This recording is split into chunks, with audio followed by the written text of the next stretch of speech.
It all starts with the exorcism of Tricia Woods in 1998. A girl is tied to her bed, while a priest stands beside her. The girl is getting out of control, and the priest reveals that they can't hold off the exorcism any longer and have to do it right now. The other people standing beside him nod, and he initiates the process. The priest scatters holy water on her, and she shouts in agony. He recites verses from the Bible, and a hoarse, sinister voice emerges inside of the girl.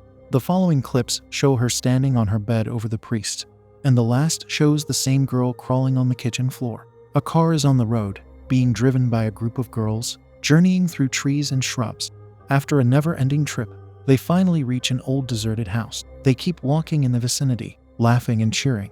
Talisha and her friends are examining the house, peeking inside from the windows. They try to check the store area, but it is locked. They find an old tree that seems creepy, with a rope hanging from it, and one of the girls touches it, while the rest makes fun of her getting possessed by some demon. They have heard the stories of the place being haunted and neighbors hearing sounds, but no one has ever captured any evidence, so they are trying to figure it all out. They enter the house, while making fun of demons and similar stuff. They have planned to stay a couple of nights there. The house's owner, Andersons, used to perform exorcism in their basements and people's homes. They used to collect the artifacts, which are said to be possessed, and place those in their basement. According to the locals, things got out of the Andersons' hands, and the demons dwell in the house and terrorize the owners. They tried to sell the house or rent it out, but whoever rented it heard creepy sounds. Some people ran in the middle of the night, while others left the following day. The house resembled the one shown at the beginning, with the priest doing exorcism. Jandy and the crew, which includes some college girls, decide to create a documentary on these demons. Jandy believes that if she could get something covered, she might get a hefty amount of money. Little does she know that she is playing with fire. The girls are sitting around the fireplace, laughing and gossiping. Suddenly, a loud bang echoes throughout the house. They all looked around and wonder what that was. They find one of the windows open and assume it must have been a draft slamming some door that must have been left open. While they are still discussing, suddenly, Stephanie began feeling unwell. She felt like being choked. One of the friends quickly goes to the kitchen and fetches her a glass of water. After drinking, she feels a little better, but she still can't explain what had happened. Stephanie is the religious one in the group and believes that nothing can go wrong as they are not bad people. After a while, the girls decide to have some fun, so they danced, laughed, and had a great time. Little do they know that something terrible awaits them. Suddenly, Talisha starts reciting the Bible in inappropriate clothing, while Carolina joins her. Stephanie asks them not to mock the Bible as she thinks it is a bad idea. Later, they go to sleep. Jandy accompanies Talisha to one of the rooms. Talisha asks her to leave the lights on as she feels uncomfortable sleeping in the dark at such an uncanny place. Jandy covered the lamp with a cloth, so the light was not too bright enough to bother them, and both went to sleep. Suddenly, something flew before their camera, but they did not notice as it was too fast. But the camera captured it. The girls leave the house to explore the place, leaving Jandy and Gia alone. They both decide to visit the basement to investigate. They find some burnt Bible pages scattered all over the place. They find a giant burnt crucifix in the cupboard, where they used to keep the possessed artifacts. They find an angel-looking mini sculpture with no eyes, which appears creepy to Jandy, and she puts it back. During their exploration, they discovered a music box. They began to inspect the music box, and it worked pretty fine. Suddenly, the camera shut off. When it was on again, they both were quickly climbing the stairs. When the camera turns back off, they hear a door slam, and the lights go out. Jandy and Gia freak out and run back upstairs. They are both wondering if the crew had returned, and if they are responsible for what's happening. They check the entire ground floor, but do not find any of them. They are still trying to find the rest when the same priest, shown at the beginning, visits them and asks the purpose of their stay. Jandy tells him about renting the place to investigate and create a documentary. The priest is shocked by this. He further explains that they should leave the house immediately. He seems terrified of demonic terrors. He asks permission from the girls to come inside, so he can tell them more about the place.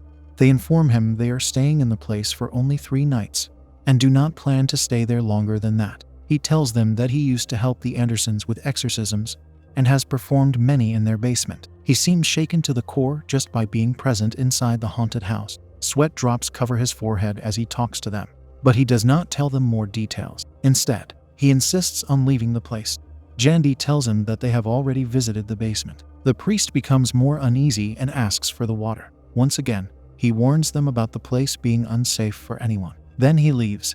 Before leaving, The priest glances at the house, says they have been warned, and disappears out of sight. Gia doesn't want to stay any longer, expressing her desire to leave immediately. The father's arrival disturbed her, saying she felt something strange about his presence and his warnings. The rest of the crew returns from their long hike after a few minutes. The girls inform Jandy and Gia about having no cell service in the entire vicinity. Jandy reports to their friends about the priest's visit and alerts them. Gia also tells them that the lights went out when they were in the basement, and some doors slammed shut, but they assumed it was just the wind. Carolina does not look well and remains silent while the girls chat. Upon inquiring, she complains about feeling pain in her stomach. She assumes it to be food poisoning and nothing more. Later in the night, while they are sleeping, thudding sounds can be heard from outside Jandy's and Talisha's room. It sounds like someone is climbing the stairs. It is followed by loud bone-chilling screams, but neither of the girls hear anything as they continue sleeping. After some time, Stephanie enters the room to wake Talisha and Jandy. The loud screaming sounds become more audible after opening the door, and it's clear that it's coming from downstairs. They also hear loud shrills, followed by some banging sounds. The petrifying shrieks makes all of them scared. It seemed like some person was in extreme pain. The sounds echo throughout the house, making it difficult for them to figure out the source. Once they arrive downstairs, they follow the sound coming from one of the rooms. All of them stand in front of it. Jandy knocks on the door, and the noise grows louder, turning into frightening growls. However, upon entering the room, nothing is inside, but the sounds do not stop. Further investigation shows that the shrieks are actually coming from behind a bookshelf. They move it, and a door to a secret room is revealed. Opening the door reveals a bathroom, and they find Caroline puking beside the toilet. She's acting strange, almost like an animal. She does not recognize any of them. She even tries to attack Jandy. They bring her out of the bathroom, help her sit on a chair, and ask if she needs a doctor. Carolina does not respond to any of their questions, and just continues acting strange. They wonder why she came down to this place, and how she even knew about the bathroom hidden behind the wall. Carolina returns to her senses, but does not remember anything. After going to bed, Talisha and Jandy peacefully sleep in their room. They are unaware that the curtain beside Talisha's bed swayed gently like someone was pulling it. There are also whispers recorded on camera. The following day, Jandy roams around the house, inspecting everything. Her friends are still sound asleep. She looks outside from the window and keeps checking everywhere. When everyone wakes up, Jand asks Gia to accompany her into the basement again, but she freaks out and declines her request. Jandy asks Stephanie next, who agrees, but she wants everyone to join them too. One of the girls, Valentina, is now feeling sick as well. She is suffering from excruciating pain in her stomach and believes that she has food poisoning. Despite this, she agrees to join the group heading to the basement. They all enter the cellar and start recording for their documentary. Jandy talks about how there was supposed to be a bed in that place where exorcisms used to take place. They are still looking at different objects when Valentina suddenly screams at Talisha for doing something horrible. Talisha seems clueless, insisting she hasn't done anything, but Valentina continues to accuse Talisha of hitting her. Valentina seems to be in severe pain. Her shoulders are hurting. They all insist on checking her injury, and when they do, they see huge claw marks on her back. The wounds seem quite deep, and blood is oozing out of it. The whole group is terrified, because such deep wounds are usually indication of an attack by a wild animal with huge claws. Later, Jandy decides to check on Carolina. When she enters the hallway, Carolina is standing in the doorway in a strange manner. Her back is toward Jandy, and she is not moving at all, like she's a statue.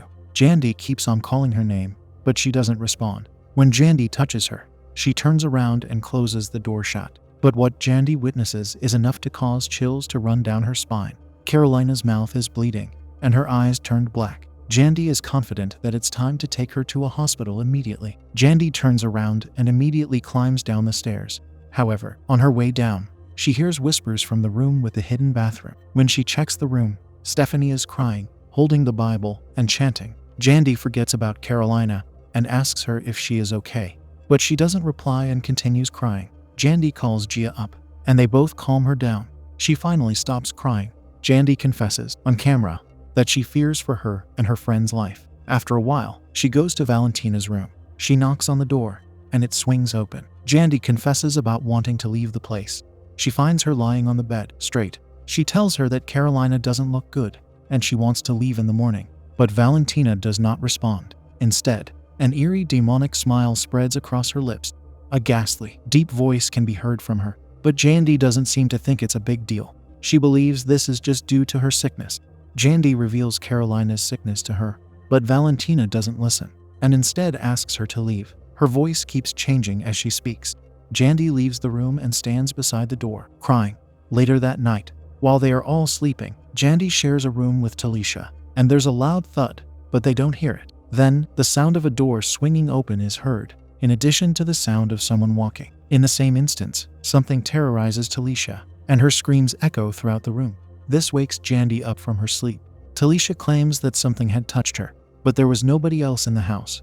The following day, Jandy sits with Gia and Stephanie, talking about Talisha's encounter from the previous night. Hearing this, Gia feels the urge to leave the house immediately. Still, Stephanie insists on staying, praying to get rid of the demon that possessed the house. Jandy goes upstairs to check on Carolina. When she opens the door, she finds her sitting on her bed, staring out the windows. Jandy keeps calling her name, but she doesn't respond. Her mouth is still messy with the blood she had seen the day before. She is speaking a foreign language, which Jandy does not understand. Suddenly, her voice gets hoarse, and Jandy leaves the place. Jandy decides to check the basement again, on her own. She opens the basement door and finds the same music box atop the stairs. She wonders how it got there, since no one had gone down there after Valentina's encounter. Jandy decides to check if one of the girls had come down and begins calling them out. When nobody responds, she changes her mind, throws the music box, and leaves. Suddenly, she hears the music box making a sound, like someone had played it, and decides to check it again. Jandy rushes down the stairs. However, before she steps on the last step, she immediately turns around and runs up without halting, and finally stopping in the kitchen. She places the camera on the countertop and washes her face. She feels like something had shaken her to the core, and she now wishes to leave the place immediately. She wants to save her life and her friends. She switches off the camera. When the camera turns on again, it shows Valentina crying and standing before the kitchen counter. Suddenly, her whole body gets twisted backward, and her face gets disfigured. She is speaking with a deep voice, and it is also constantly changing. Her body keeps shaking like she is having a seizure. Suddenly, her eyes disappear from its sockets, and she lets out a blood-curdling scream. Later, Talisha and Jandy are chatting in their room, discussing the situation. Talisha looks sick and tired. Jandy discloses her plan about leaving the house first thing in the morning. Talisha agrees with her, and they both decide to sleep. In the middle of the night, Jandy hears someone crying. In addition to hearing the door opening, she picks up the camera and finds Gia. Gia tells her that this loud crying sound is coming from downstairs, so they decide to check it. When they walk past Valentina's room, they find it empty. They start getting worried, because now they are sure something horrible awaits them. Their hearts start pounding, and they are almost breathless as they climb down to the ground floor. They check the hidden bathroom first, but there is no one there. Turns out the sounds were coming from the basement. They descend and discover Carolina sitting before the cupboard, with her back toward the girls. She is crying and speaking in a foreign language. As they get closer, Jandy almost feels like puking after seeing Carolina eating something that seemed like a mouse.